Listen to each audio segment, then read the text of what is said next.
Did you know that one of the funniest movies ever made almost never happened because a major Hollywood studio said the whole idea was just too crazy and too weird to put on screen? That's right.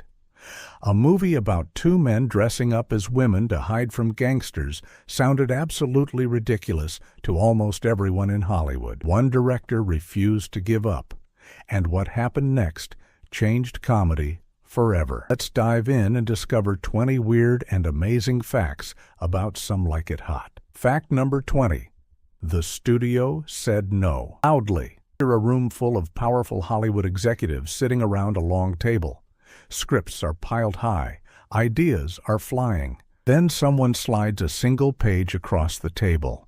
A story about two jazz musicians who accidentally witness a mob murder, dress up as women, join an all-girl band, and try to survive without getting caught. You might expect excitement. You might expect applause. Instead, the room went cold. The executives looked at each other with confusion and discomfort. They shook their heads slowly. This idea, they said, was not just risky.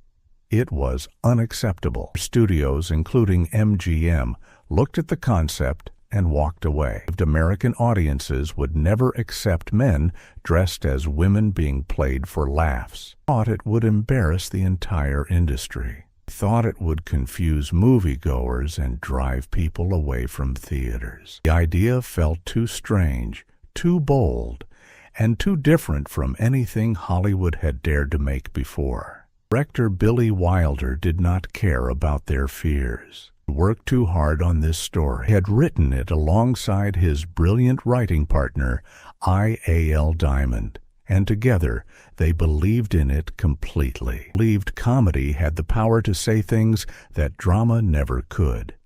They believed laughter could crack open uncomfortable truths about society, about gender, about freedom, all while keeping the audience smiling. So when the big studios said no, Wilder and his team simply kept walking.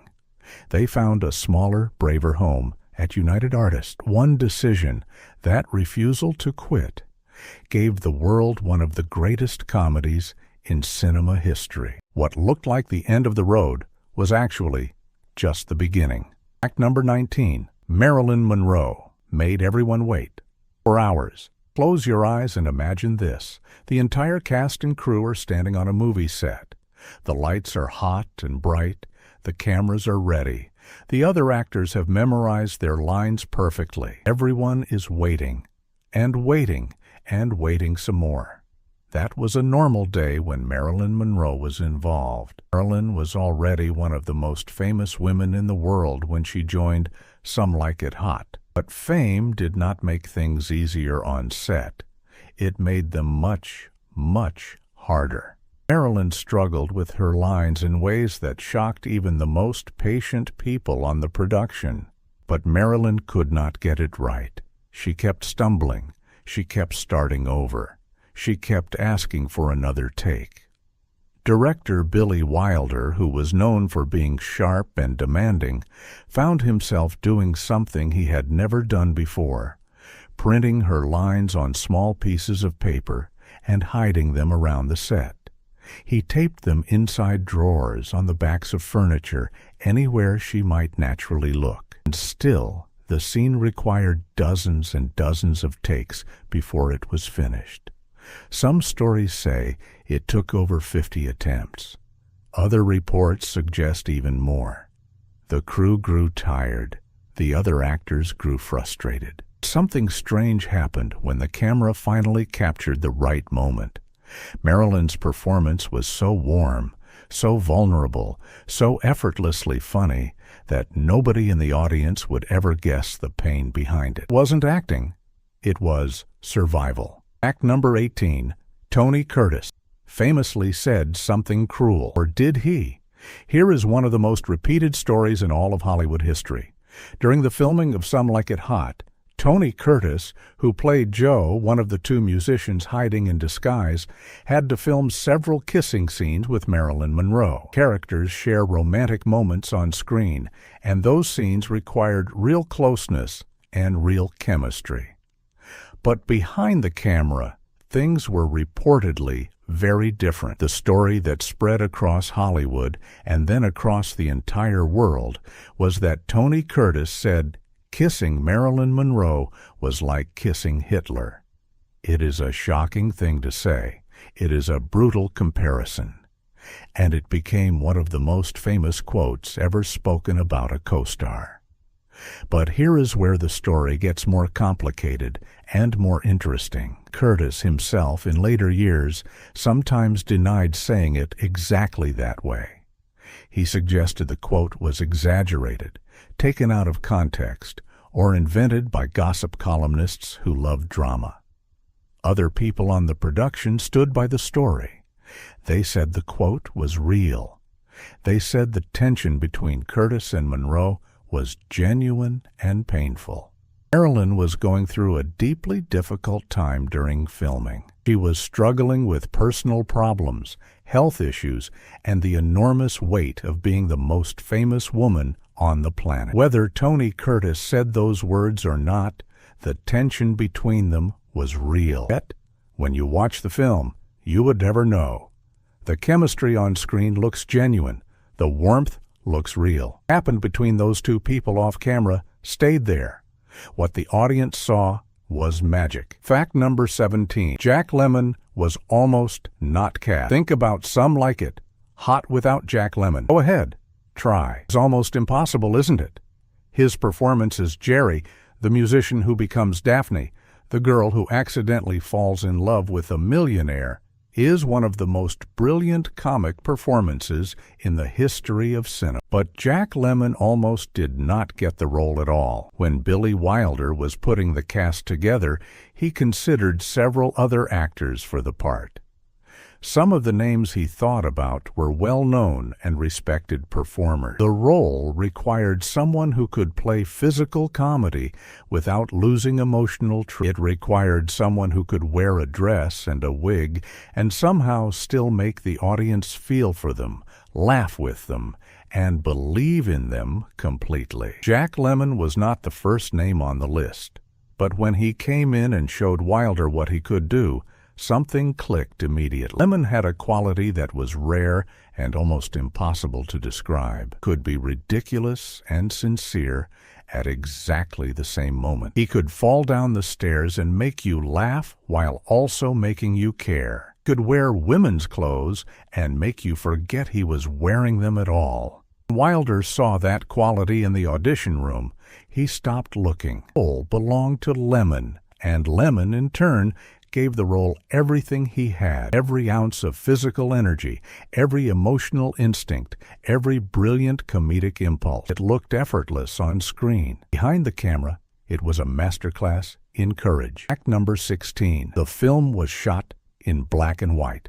Purpose. Here is something that surprises a lot of people when they first hear it. Some Like It Hot was released in 1959. A time when many major Hollywood films were being made in beautiful, bright color. Color movies were exciting. Color movies looked modern. Color movies made audiences gasp.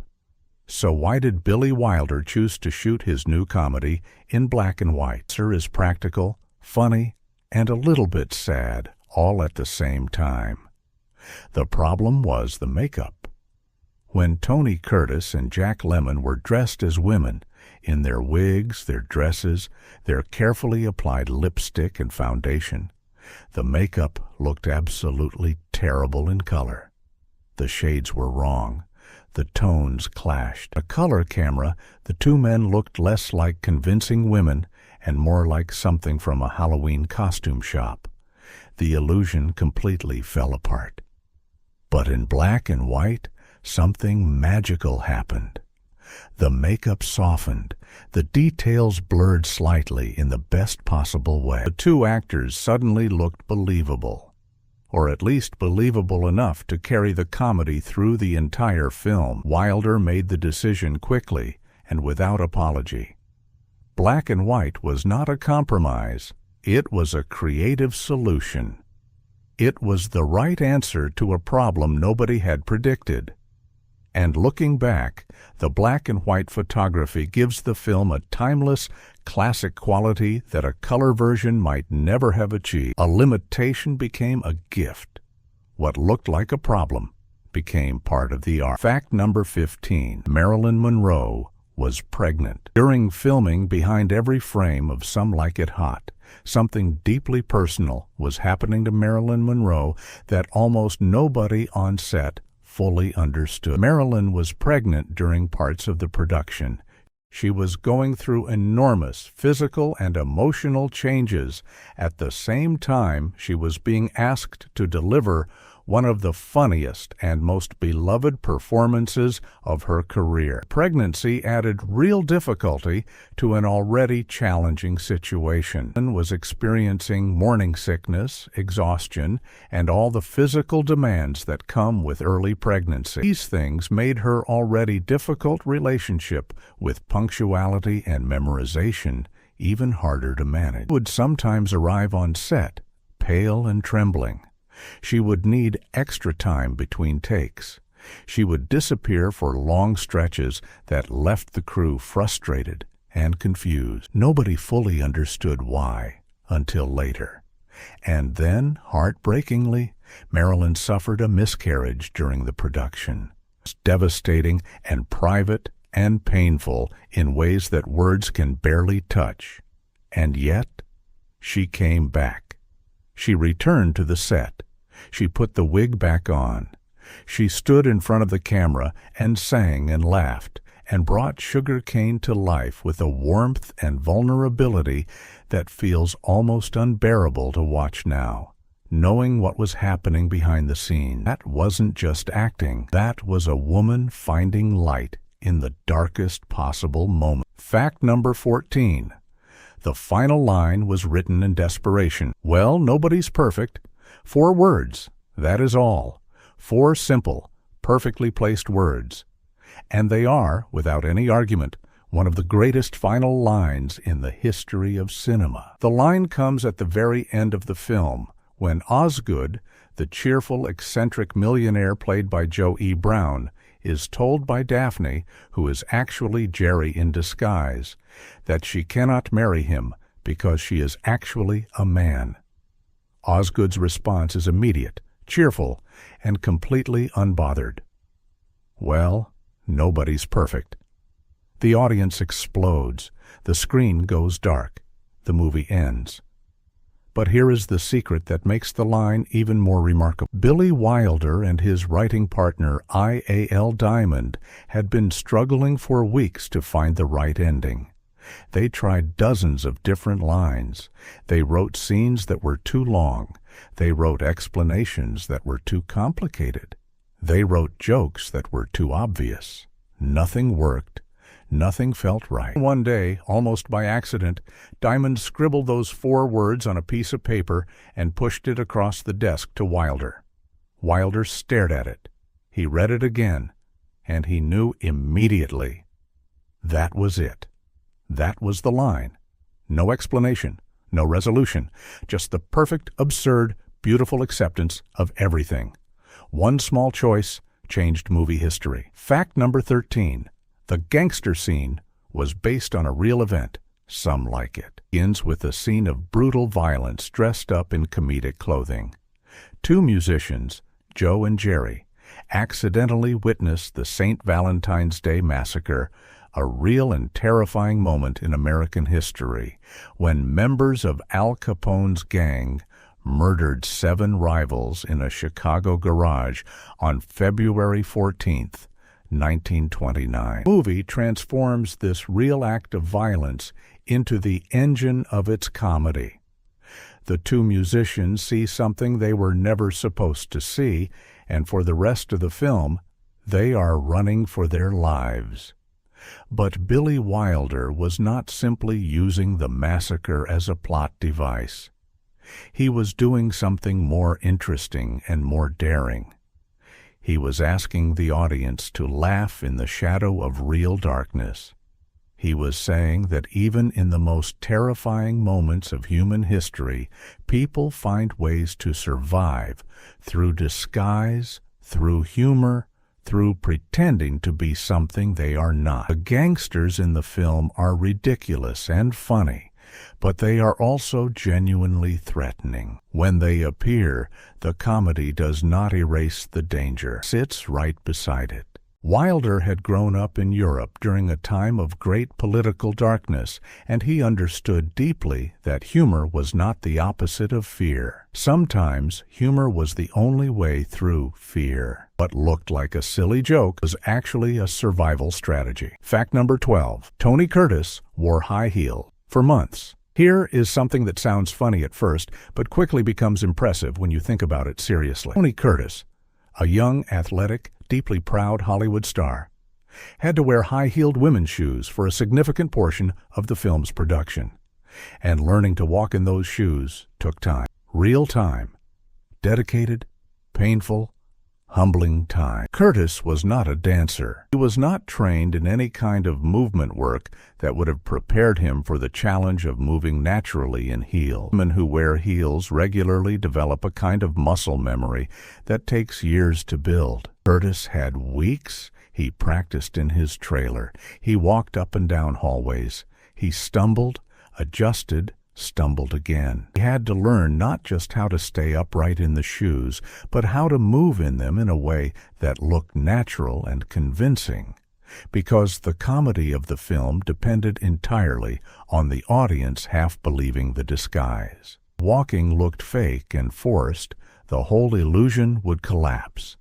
But Curtis was committed. He worked on it every single day. By the time the cameras were rolling, he had developed something real, a slightly careful, slightly exaggerated walk that was perfect for the character. It was not a woman's walk exactly. It was Josephine's walk. That made all the difference. What looked easy on screen was the result of weeks of quiet, determined practice.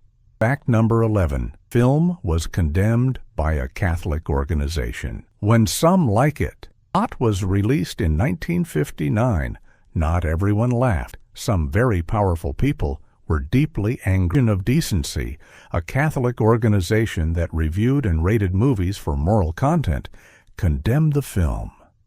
They gave it a C rating, which stood for condemned. This was the most severe rating the Legion could give. It meant the film was considered morally offensive and that Catholic audiences were being advised not to see it. The reasons were several. The cross-dressing was considered inappropriate and potentially dangerous to public morality. Romantic and comedic situations involving men pretending to be women were seen as disrespectful to traditional values. Film's playful treatment of gender and disguise made some religious leaders deeply uncomfortable. Something interesting happened in response to the condemnation. People went to see the movie anyway. In fact, the controversy may have made more people curious. The film became a massive commercial success. Audiences across America and around the world bought tickets, sat in darkened theaters, and laughed until their sides ached. Legion's warning did not stop Some Like It hot.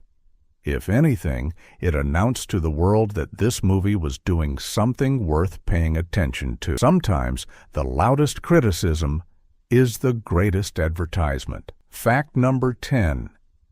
Billy Wilder directed through exhaustion and conflict. Behind the scenes of Some Like It Hot, the director was fighting battles on multiple fronts every single day. Billy Wilder was a perfectionist, the kind of filmmaker who knew exactly what he wanted in every frame, every line, every pause between words. He was sharp and demanding and sometimes brutally honest with the people around him. During the making of this film, he found himself in a situation unlike anything he had experienced before.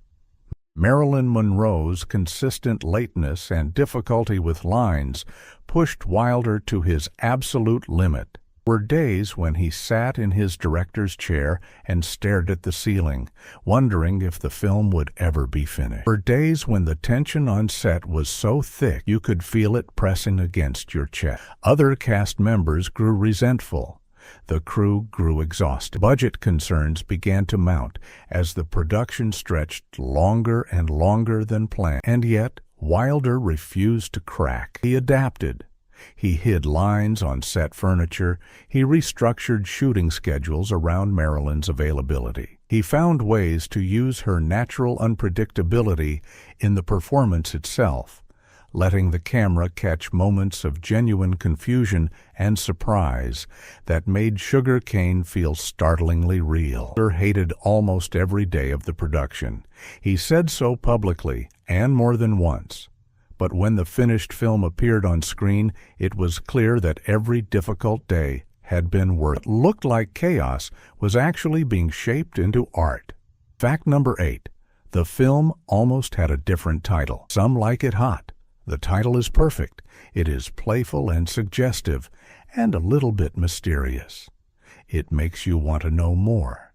It fits the film the way a great pair of shoes fits a foot, like it was made for exactly this purpose. Here is the secret. Some Like It Hot was not always the title. In development and early production, the film went through several different names. None of them had quite the same energy. None of them felt as alive. The phrase, "Some Like It Hot," was already out there in the world. It had been used before in other contexts, including a different film from decades earlier. When Wilder and Diamond landed on it for this particular story, it transformed. It became something new. It captured the heat of desire, the danger of the situation, the comedy of excess, and the wildness of the 1920s, setting all in 4 short words. Finding the right title for a film can take as long as writing the script itself. A bad title can sink a great movie before anyone even buys a ticket. A great title does the opposite. It invites the entire world in. And Some Like It Hot invited the entire world. One small phrase changed everything. Number 7. Marilyn Monroe's singing was recorded under unusual conditions. Marilyn Monroe sang 3 songs in Some Like It Hot.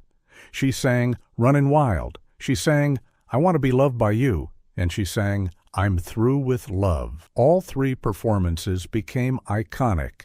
All 3 felt effortless and warm and heartbreakingly real. Recording them was anything but effortless.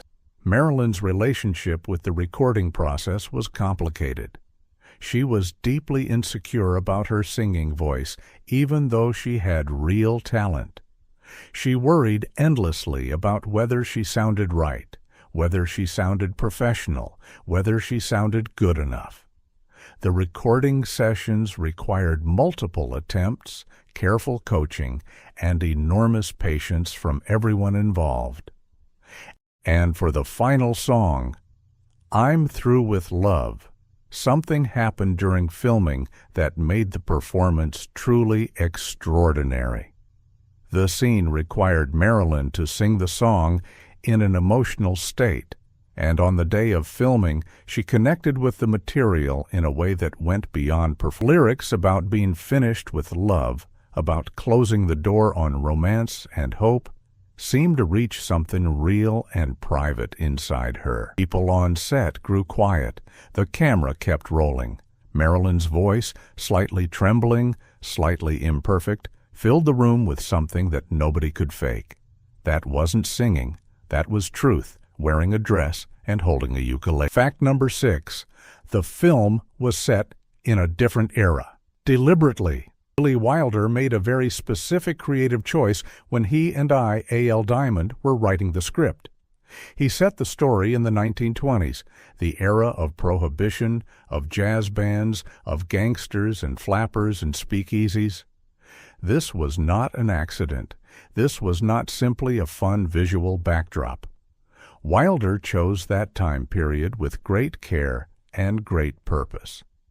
The 1920s were a time of enormous contradiction in America. Alcohol was illegal, but everyone drank.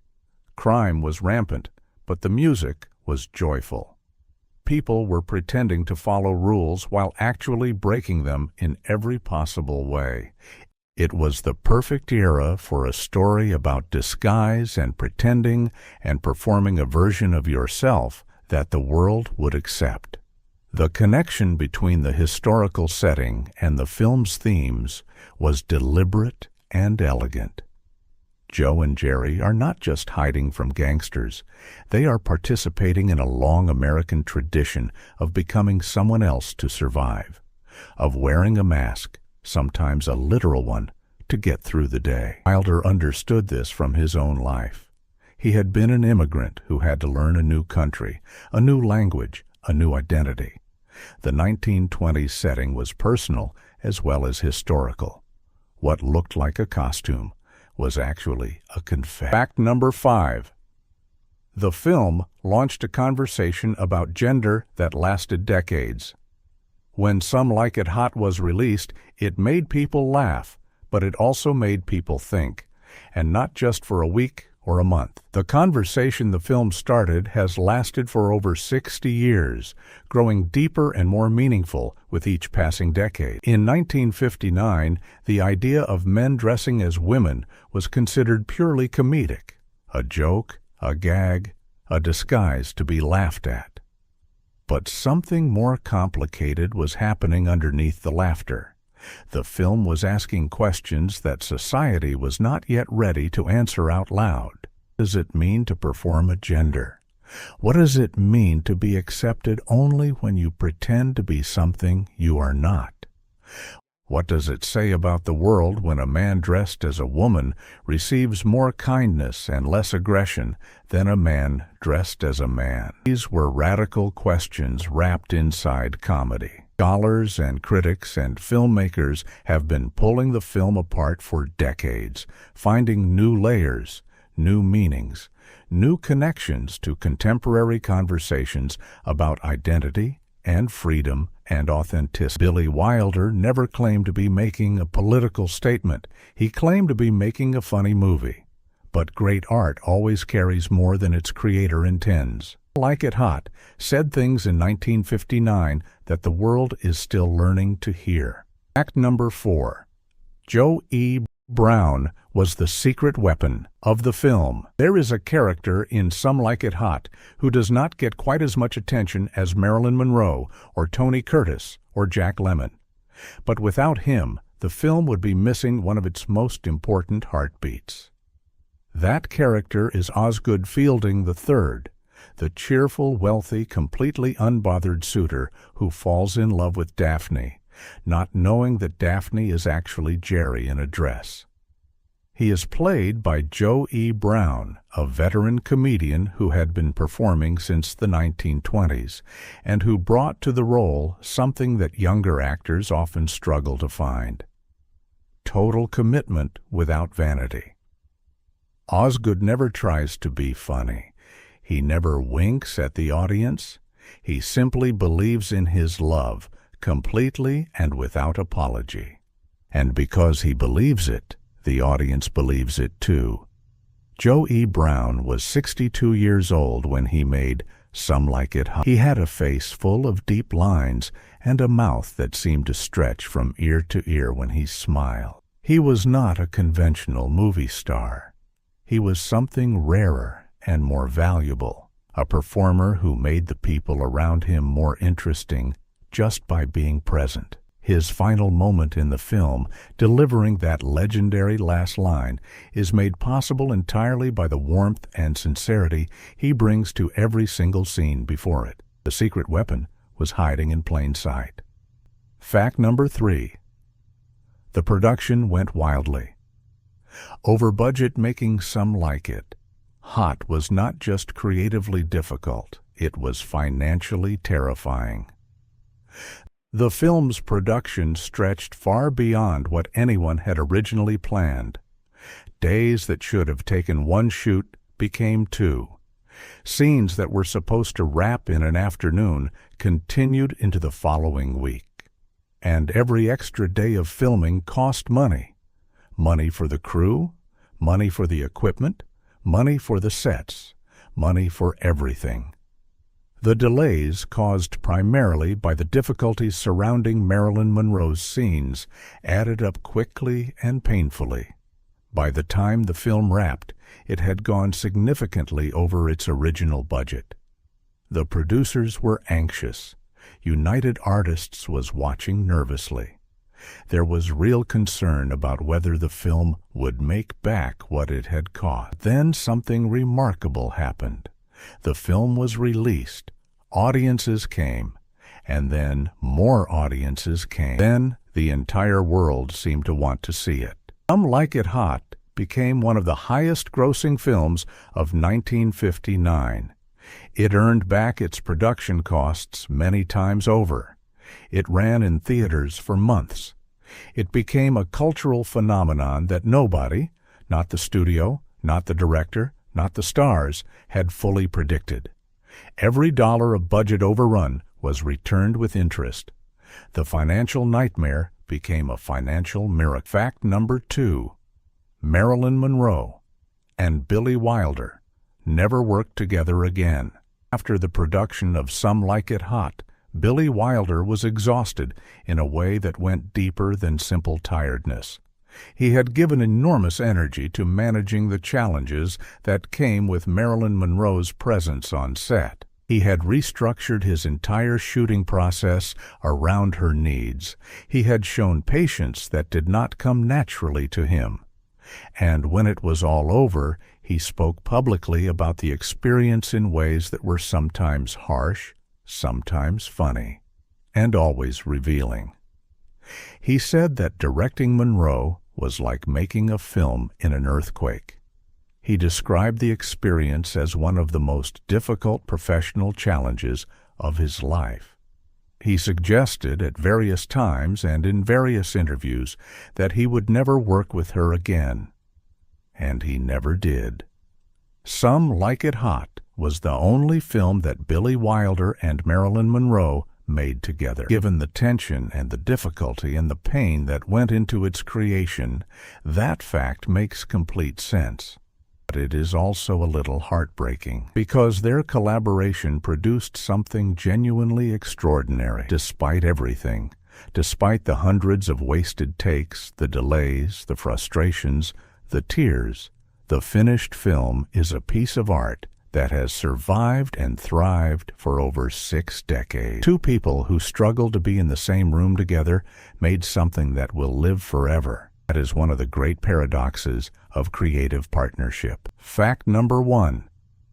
The American Film Institute called it the greatest comedy ever made. The year 1998, the American Film Institute, one of the most respected film organizations in the world, published a list of the 100 greatest American films of all time. Some Like It Hot was on that list, but not somewhere in the middle, not near the bottom. Some Like It Hot was ranked at number 1 among comedy films, the greatest comedy ever made by an American studio. And in a broader ranking of all film genres combined, it placed at number 14 on the overall greatest films list. This recognition, coming almost 40 years after the film's release, confirmed something that audiences had always felt but perhaps never said so plainly. Some Like It Hot was not just a funny film, it was a masterpiece. It had survived the test of time in the most complete and undeniable way possible.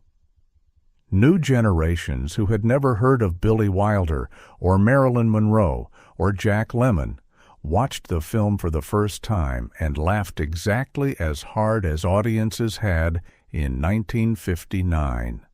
The comedy did not age. The performances did not fade. The final line still landed like a thunderclap of perfect absurdity. Everything that went into making this film, all the pain, the difficulty, the creative desperation, the exhaustion, the genius, had produced something that belonged not just to its moment, but to all of time.